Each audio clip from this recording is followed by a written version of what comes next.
Here we are, guys, round of 16. Come on, England. We will play Senegal. We navigated our group pretty well, but there are some big decisions to be made by Gareth Southgate as we step into this one. It's the knockout stages. I'm going to be there. I will be doing a match reaction, of course, hopefully with a big smile on my face as I leave the stadium. So make sure you're subscribed and, really importantly, hit that notification bell, because if I'm feeling really juicy, I might just hit that live button.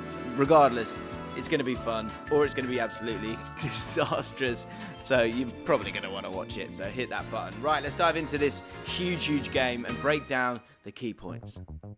So, England won their group as they beat Wales 3-0 with a starting 11 that was rotated from previous matches. But should Southgate stick with those changes, I'll be revealing who needs to start for England.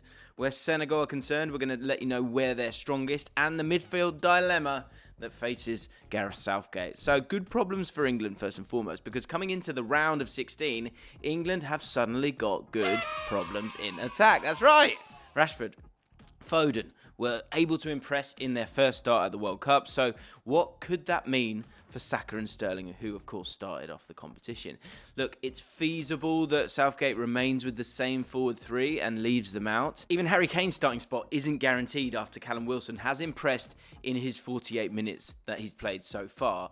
But with that being said, it's highly likely, of course, that Kane will start, but it proves how England have got really good strength and depth, and we must enjoy it, you know? Rashford starts, it's a no-brainer for me in the starting 11. He just has to. You know, against Senegal, England are expected to have more of the ball, so his movement is going to be needed so badly, and he's just super confident, isn't he? Harry Kane hasn't scored yet at the World Cup, which I'm sure he'd like to do, but his role is still having a positive impact on the other players. It's the reason why Rashford, Saka and Foden have had the most shots for England, as he creates the space for them to draw opposition players in, and of course he's just got an absolute wand of a left or right foot when it comes to that vision and creating chances. And as good as Callum Wilson is, I just don't think he has that same vision. That movement from Kane, that needs to continue against Senegal in particular, as Kane's strength against Koulibaly could hold him off, and he's going to be really important in terms of sucking in those centre-backs. Kane often receives the ball from Harry Maguire, whose direct passing from the back has been really strong. This is where Kane can draw in a centre-back to allow the forwards to attack the space in behind. Senegal's defensive setup. Let's talk about this then, because before diving deeper into England, we have to explain really how Senegal have shone to give them context going into this game for England when you're trying to pick that team. Because their formation can look like a 4-3-3 and 4-2-3-1 throughout the match, which puts them in a good shape to press. When the opposition have the ball in wide areas, then the fullbacks apply pressure and a midfielder can cover the space in behind them. Their press it's quite aggressive, you know, in central areas in particular, which is effective due to the quality of defensive players that they've got in that midfield. However, of course, Idrissa Gana Gueye is suspended, and he'll be a huge miss for Senegal. He's the reason why they occasionally look like they're playing a 4-2-3-1, as he joins the high press and he makes it difficult for the opposition to play from the back. Something that England haven't had to deal with, really. Senegal in possession then. When Senegal win the ball, they have fast players with flair to counter-attack with. Ismaïla Sarr being probably the most important. He's a player that many are familiar with due to his time in the Premier League. But anyone who watches Championship football will also be fully aware of Iliman Ndiaye of Sheffield United. Crepin Diatta was the first choice in the first two group stage matches, but Ndiaye started the last match and has a good chance of starting this one as well. He completed 4 of his 5 attempted dribbles against Ecuador, so he can certainly be a threat on the ball on the counter-attack. On that same flank as him, their right back, Sabali, is a pivotal player of their team. He has the most touches, most passes into the penalty area, and progressive passes for Senegal at this World Cup. And when Senegal counter, it's likely he's going to push forward due to his ability on the ball to find the right pass and link up the play. Against Ecuador, he pushed right onto the edge of the box and was able to create a chance for DL, which should have resulted in a goal. Keep an eye out and feel free to be slightly more nervous when Senegal have got the ball on that right-hand side.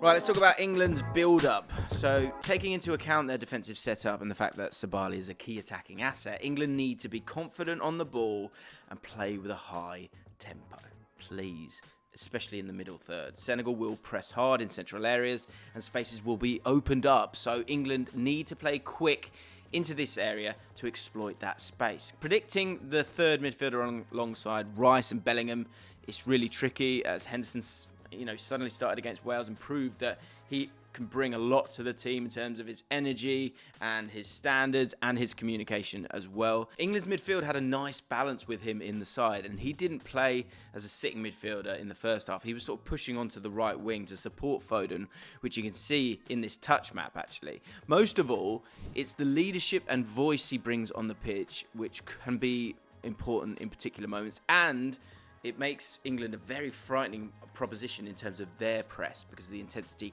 he can bring alongside Rice, Bellingham and Kyle Walker if he plays right back in the role that he played in that game against Wales. Other options are Phil Foden, but Southgate seems reluctant to play him in that position, in that number 10 role. James Maddison, of course, who's brought for the reason to play in that position as a number 10. He hasn't played a minute so far, which brings you back to Mason Mount as being ahead of him in the queue. He struggled to have an influence in that game against the USA when they set up in a 4-3-3. So with Senegal having a similar setup, I think it makes sense to leave Mount out and play Henderson in this one. So instead of that 4-2-3-1 that we saw in the first game, a midfield for me of Rice, Henderson and Bellingham in a 4-3-3 gives England more passing options in the midfield third to pass through Senegal's midfield, as well as giving them more defensive potency, if that makes sense, and it allows Bellingham that attacking freedom. On top of that, it's going to give England control in possession and that defensive cover if Senegal counter. The front three is difficult as Rashford had more of an impact on the right wing, but with Sabali having a big influence on the ball and pushing high, Rashford could find space on the left to move into. On the right, I believe Saka should come back into the team, as that would mean you're starting the players with the most shots on target. The one thing I would say is that his role needs to be that bit cuter and a bit more flexible, not just coming deep into the central area, because that's where Henderson's going to be. He's going to need to stay wide that little bit more often, in my opinion.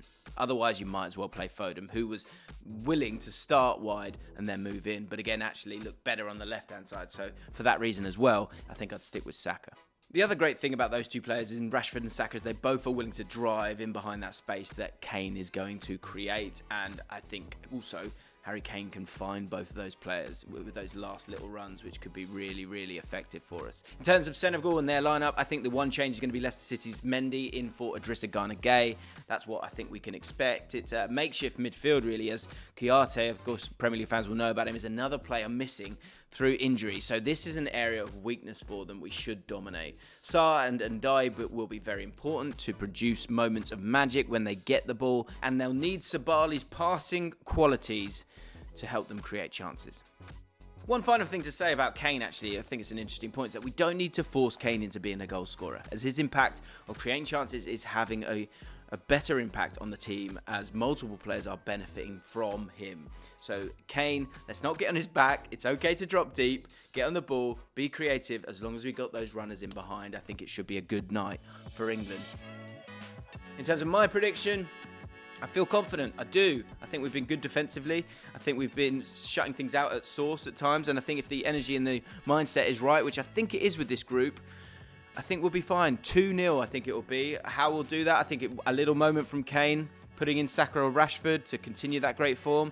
And I think there's one coming from a set piece as well. I would say that Kyle Walker, I think, needs to start at right back for me. I think he's been so impressive there.